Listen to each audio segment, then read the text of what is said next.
Yun.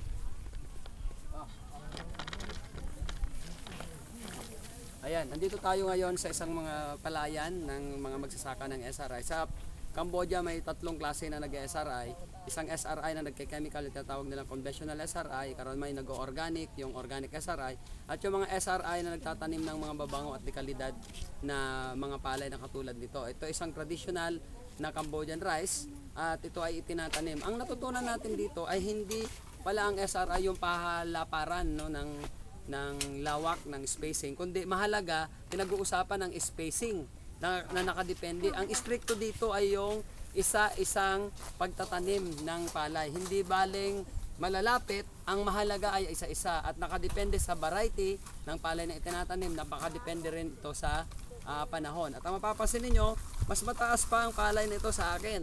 Pero itong kabuuan ng mga palayang ito, napakarami, ay wala kaming napansing tumutumba. Napakatitigas na mga puno ng palay dito sa Cambodia.